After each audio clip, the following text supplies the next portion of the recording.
Hello, everybody. Welcome to another SPL Season X interview. Today, I'm joined by the new Styx Ferrymen support, Aror. How's it going, Aror? How you doing? Good. I'm actually really excited to be here and doing this interview with you. Awesome. I'm excited to have you on. It's good. I was gonna reach out to the remaining three teams, and you reached out to me, which is perfect. So now I don't even have to worry about organizing this one. You're coming in, new team, Styx Ferryman. You've got Baskin, solo, Sino jungle, Paul in mid, Aurora support, Cyclone Spin returning in ADC, and Reels another ADC returning into the coach role. Pretty exciting times. You've just come off of like a pretty good SWC. Like you guys made it to the final, but you still make sort of three changes to your roster. Do you want to talk a little bit about that SWC, how you felt being picked by the Levi's and pipping them in the first round, and how you felt about the tournament as a whole? Yeah, let's talk about the SWC. I was actually expecting the Kings to pick us in the first round. Hmm. Um, I told my team right away that we're either getting picked first or second, and I was surprised when the Kings didn't pick us because I didn't think the Kings were gonna pick an EU team. I thought they were just gonna pick us because all three of the teams that were left were like had majority EU players on it. Um, but they didn't pick us, and after that, I knew the Leviathans were gonna pick us because it looked like we've had like a really bad showing at the event. I don't think it was as bad like at the qualifier event. I don't think it was as bad as it looked. Um, against the Ravens, we kind of ran it down on Titan like twice. I think in the was that the first? I don't remember if it was the first or second game. And then the other game we did pretty well, if I remember correctly. And then against the Hounds, I feel like game one, that's the game we lost. We had a huge lead that game, and then we kind of just dove. We forced it. I remember Oath was split pushing, I think, and we just tried to force on a tier two, and we all died. We had a huge gold lead that game. It's Hmm. funny because I think we should have won that game over game four because they had a huge lead in game four on us, Yeah. but we were able to turn it around. Um, but game two and game three, I feel like from us were pretty clean against them, and I feel like our side of the bracket was also the stronger side in that qualifier round. Hmm. But let's talk about Leviathans picking us. I said, it wasn't gonna be a surprise to me. There are I don't know if the Discord exists anymore. I am currently not in it, but I did say that one of the top teams is gonna pick us like way before the sets were over. Hmm. Like after we played is that's what I said. And I was like, it's gonna be really good for us though if they do that because it's gonna give us a lot of momentum if we're able to take them out. And we were able to. And I still think I will say that has to be one of the most disrespectful moves in Smite history. Like for picking us over the Oni Warriors. No offense to the Oni Warriors, but we had 5 games with Sino and we played them at playoffs and we were able to beat them in a Hmm. best of three. I know it's a best of three, but still 5 scrims with a new player after like everybody was kind of shocked on what happened on our team. I'm sure everybody else was shocked like as well because we all thought that we weren't gonna have to make a roster change going into that event. We didn't Hmm. know.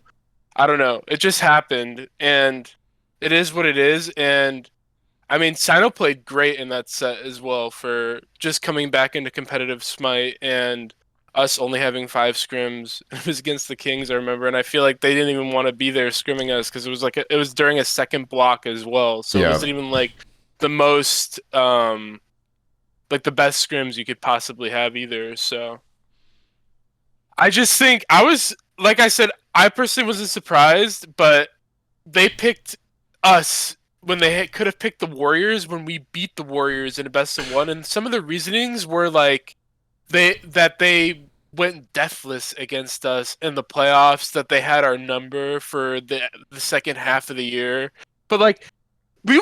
We have a different jungler by the time they picked us. We've had 5 games of practice.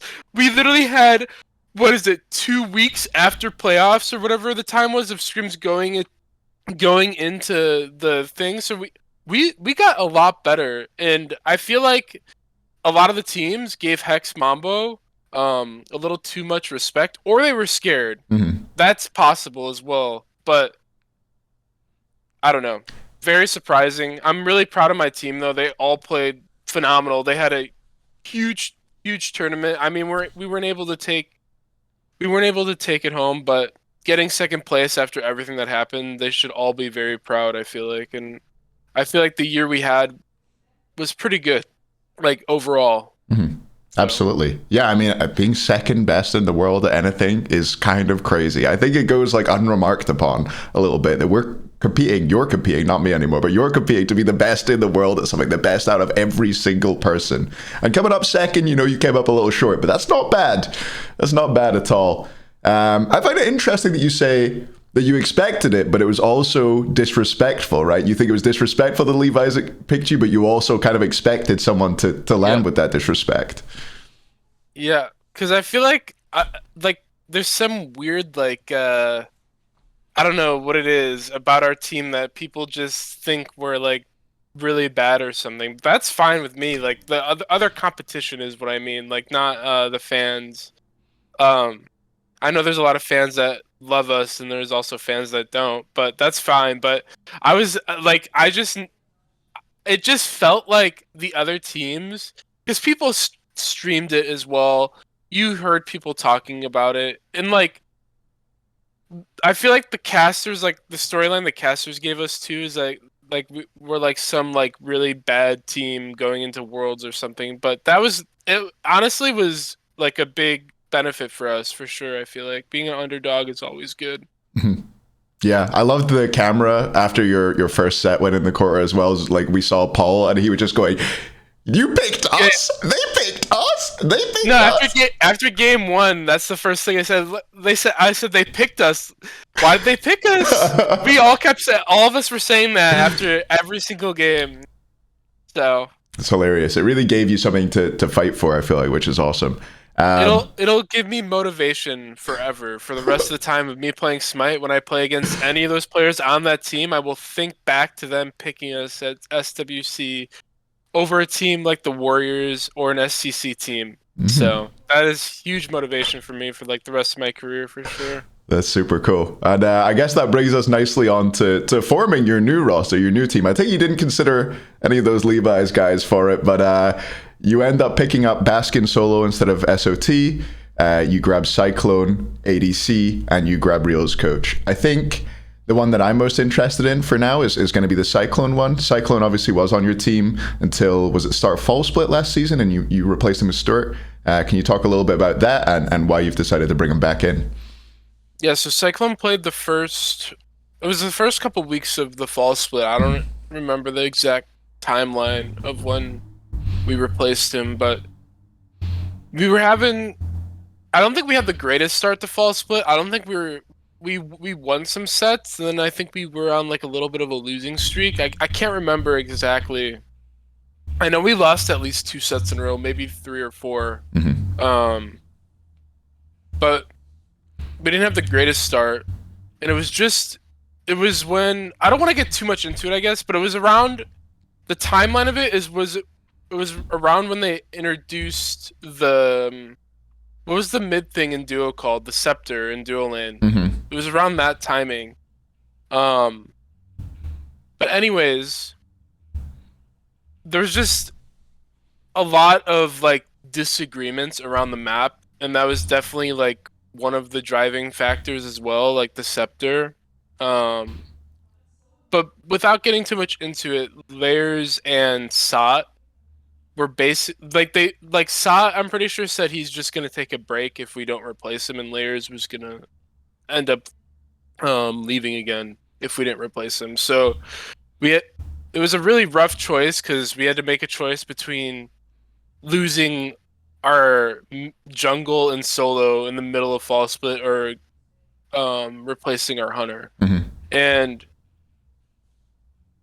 it was like something that couldn't, it sucks because I feel like it could have been something that maybe could have been worked out if like we had a little bit more of a talk as a team about it, but it just seemed like there was like no hope for like making amends and like fixing that situation. So we ended up just removing Cyclone from the team and then looking for another hunter just so we wouldn't lose our solo and jungler. Yeah, yeah. I guess that makes sense. And Stuart, I feel like you were pretty blessed to find a really strong replacement to come in. I guess you and Paul, probably longtime teammates of Cyclone, wanted to keep him around, but sometimes I guess the majority rules of the team. But you ended up picking up Stuart, and I think he had a bit of a rough start on your team, but then came into it a lot. Do you feel like you just built a good relationship with him over time? And were you surprised when you didn't see him on any of the top six SPL rosters for this year? Um, yeah, no, Stork came in. I think Stork came in playing really well. Um, our team, like Cyclone was like a big voice on our team, especially in the late game. So Mhm. losing a player like him completely changes the way our team functions. So from the outside looking in, Stort probably thought our team was a lot better than what it was when he was joining. We definitely lost like a huge part of our team when Cyclone was gone. So we were obviously not going to be as good at the start. There was a lot of holes we needed to fill, and I was not expecting Stewart to come in and just do everything that Cyclone was doing for our team. Yeah. I think when he came in, he was playing very well. I think like the hunter role itself does not look as good when the rest of your team isn't playing up to par. Mhm. Like the hunter role is always going to look better if your team is playing good, in my opinion at least. So he was just kind of there farming, and then like the games would end before he could really have any impact. But we were able to win some sets with him. I think he did great. I really enjoyed playing with him. I don't know if he'd say the same about me. But I liked playing. I thought he was a really good player, and um he was good friends with Sot, so I think that was good for Sot as well. Just Mhm. bringing in someone who is good friends with you, and just Lairs was also excited to have someone like him come on the team, so I think it helped those guys out a lot when he came in, regardless of the results. Like from the get go, I think it helped the team a ton. Yeah, sometimes having a good work, I mean, it is a work environment, right? You're working with your teammates. It's not just all about results. And even though the results can be going your way, having fun practicing and being, excited to turn out for practice can help a lot. And speaking of practice, one way in which you tried to, I guess, improve your practice environment, you ended up replacing Benji with Slaney last year as coach, and then this year you've gone with Reels, which I think is a really interesting one. Reels, if people don't know, was coaching Hex Mambo going into Worlds, and now you've decided to pick him up, which I find like he has, I guess, less experience than a lot of the other coaches that would have been available. Maybe like someone like Al Chuckles, Sharks, even Neil Ma, I guess, has a lot of recent experience in the league and is looking to coach. What made you want to go for Reels, and sort of how did those conversations come about to pick him up? So in the past, with in regards to picking up reels, um, first off, I think he's done a really good job with Hex Mambo, and I've talked to reels like in the past, like at past events, and I know he's a really good guy. Um, and I've just talked to him recently as well, just about things. And the main draw for me with someone like Reels over like one of the more well-known coaches is that we went with Cherio in season 8, I think it was, and it was not good for our team. Like just because the reason is Cherio's a great guy and a really good coach, but he came in with like a lot of like he's heard a lot of things about like certain players, like about me, about Cyclone, about Paul, about Benji when he came into our team, and he had a bad opinion, I feel like, coming into the team, and it kind of created this really weird atmosphere. And I feel like bringing in someone completely new without like opinions from being in the scene and talking to all these players that have played or haven't played or just heard things, just bringing in someone like brand new like that is definitely a benefit for our team. And I feel like Reels has um, like good game knowledge, and I don't think he's gonna have to worry about the game knowledge part as much. I think the thing that he'll do a really good job of, from what I've talked to him, is just getting everybody together and doing things like every week, or just like helping with the conversations that we have in our team. And I think having someone like that, that's something like Kabam did when we had him back in Splice, and he just reminded me a lot of that. And I feel like would he's going to do it in his own way, and he's going to do it really well, I feel like. So I'm excited to have him on board, and I'm excited to see what he has us do as a team, and I think he's going to be a huge benefit for us. That's super cool. That's awesome. I mean, I guess, yeah, you're bringing in someone who has no like coaching preconceptions, and it's almost like you're going to mold your own coach here. You're going to try and, yeah, I guess help Reels become the coach that you feel you need in your team, right? Yeah, because like back on the season 8 team, it was just a lot of things were like, I feel like were not said because maybe of like our previous, or like things that we've done good or bad in the game, but like I feel like Reels is just gonna let us know regardless, you know what I mean? He's not gonna hold things back from us just because of like previous experiences. Yeah, he's definitely no shrinking violet, right? He'll speak his mind, that's for sure, which is great for a coach, I think. And I think, yeah, what you touched on about helping out with the social side of the team and keeping the team together is something that doesn't get spoken of enough when it goes to coaching. I think it's really important. I guess coming on from that, we can talk about sort of like the timeline of your roster forming. Like you stuck with Sino, and Paul from your Worlds roster. Did you decide that sort of straight away? And how quickly were conversations coming in to bring in the other three? Like, did you already know you wanted to bring Cyclone back for season 10? Okay, so after Worlds, honestly, like for me, it sucks for other people. I really like to take like a couple days and just like not really think about it, honestly, like too much. Um and I knew, I like, a lot of people were asking me like, what am I doing? And I always feel bad saying like, I don't know, I don't know yet. I will let you know when I start thinking about it, cuz like we just played a whole season. I don't want to like make any like decisions like off of like emotion from losing like an event. Like I just want to take a couple days to like get my mind right before I start actually thinking about making like a decision for the roster. Um, so at the start, I guess, of free agency, um, I wasn't sure what I was gonna do exactly for me, but I knew for a fact that I really enjoyed playing with Sino again, and I really liked playing with Paul still. Mm-hmm. Um, and also, like, in the back of my mind, I was thinking I wanted to play with Cyclone again. The only thing that was hard to figure out was the soul laner, because I feel like the solo pool is not very high. Um, like we were considering a couple other players for solo lane for sure. But the problem is like, for this team, I really wanted to make sure that we had 5 people that have open minds and that are able to buy into like certain things and improve as a team, because some of the teams I've been on the last couple of years, we haven't been able to do that, and it's been rough. And I know like all these guys on this team I'm good friends with, which helps. And they're all very good players as well. And they all are open-minded too, which is also very good. So I'm really excited about that. But I took a couple days, like 2 days basically, um, and then decided that I really wanted to play with Sino and Paul again, and then went from there. And then talked to Cyclone, and then talked to Baskin. Or talked to Baskin actually, and then talked to Cyclone. But the Baskin didn't know if he was going to play again right away, so that took a little bit as well. Yeah. And then he decided that he was going to, so.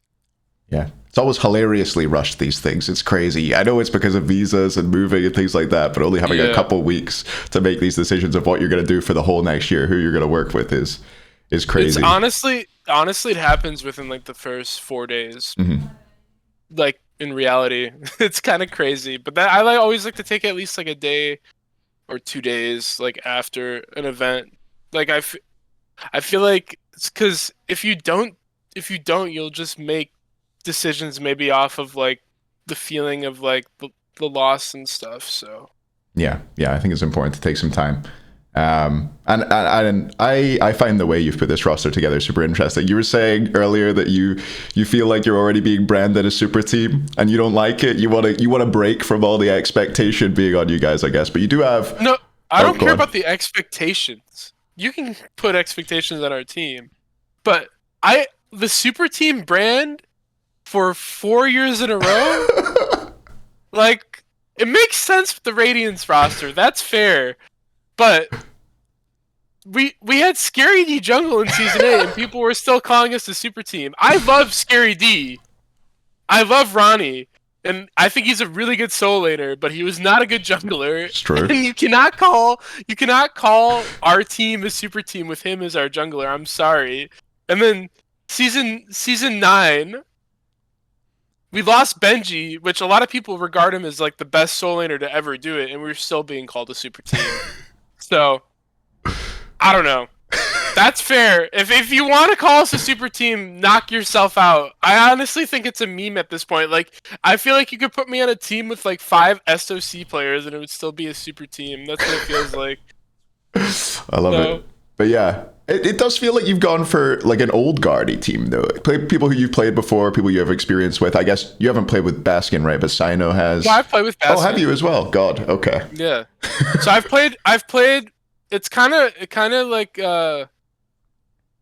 kind of reminiscent of Splice. Like all the players on um the season 5 team I played with in the past, Mhm. and I knew I can get along and work well with them. So that's something that I really wanted this year is just like, and the thing is too, like this team, even if we don't have the greatest start, I know that we're gonna be good. Like there's no doubt in my mind that we'll be a good team at some point this year. So, and I'm not worried about having to figure things out in terms of like just getting people to listen to each other either on this team, which is great. Like everybody is gonna have a lot of respect for each other and just like be able to listen and also be able to argue without it coming off as like Yeah, personal, right? personal. Like people just want to win on this team, and that's what I want. And like I feel like a big thing is like you come into a lot of these teams with players you've never played before, and it's hard to like have like argumentative conversations with them about the game without it coming off as like you being mean or being personal to them, because you don't really know them, so they don't really know if you're actually mad or like what your thought process is behind like having the conversation with them. um but like some of the ways that I like to talk about the game sometimes might come off as me being like argumentative, but like I just want to win, and like I think the hard conversations to have about the map, about the game, about what you want to do as a team sometimes is really hard to do, and Mhm. like it has to happen to get better. That's the only way to improve, in my opinion. And I feel like this team will be able to have those conversations a lot easier, a lot faster, and people won't take them personal, which is what I'm really happy about with this team. Yeah, out of interest, do you feel like that's like a thing about individual players? Do you feel like it's like an emotional maturity thing? People who have been in the league for longer tend to be better at it. Like, where do you sort of prescribe that the difference between players to? I think the biggest thing is that, like I was saying, is that you kind of just got to get to know the person and just Mm. know that their intentions aren't bad.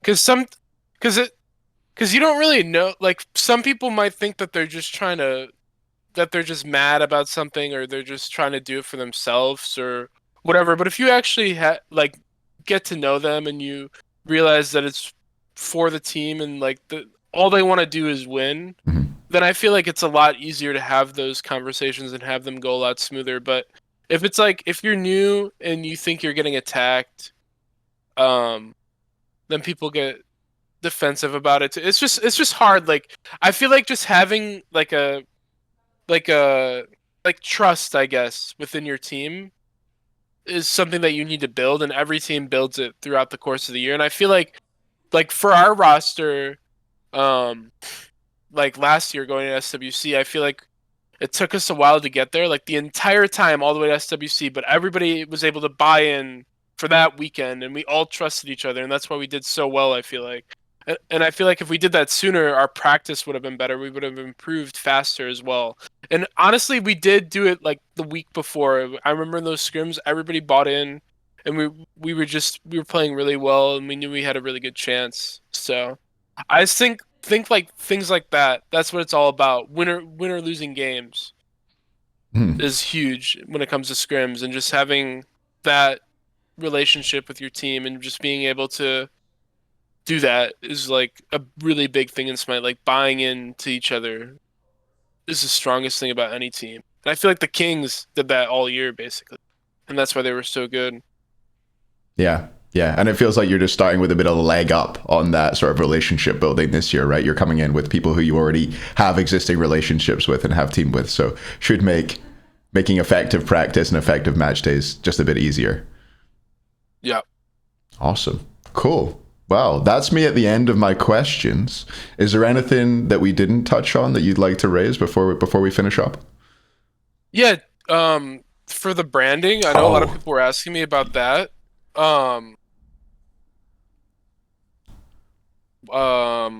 Yeah, so Titans to Styx Ferrymen, right? Yeah, the Titans changed to Styx Ferrymen. There's two main reasons for me personally. Like, the biggest reason is there's a lot of drama around our team last year. We don't have to get into all that, but everybody basically knows all the drama that happened. Yeah. At the end of the year, and just to have that team associated with it, and just a couple other things that stemmed from that drama with our team as well. It's just there's a lot of things that happened, and that it would just be good, I think, if that team got put to rest for us like after that. Yeah. And then the other big thing is I actually asked about this. If we were to keep the Titans, I wanted like a color scheme change, because I'm not a fan of red personally. I know a lot of people like red, and a lot of people are going to probably hate me for saying this, but I did actually ask if we could change the colors if we're gonna, and I was told no, that it would just be better if we went with another like branding. So I was like, sounds good. So then we were looking at the other brandings, and I really didn't want red because I associate red with bad luck for like myself. Okay. But yeah.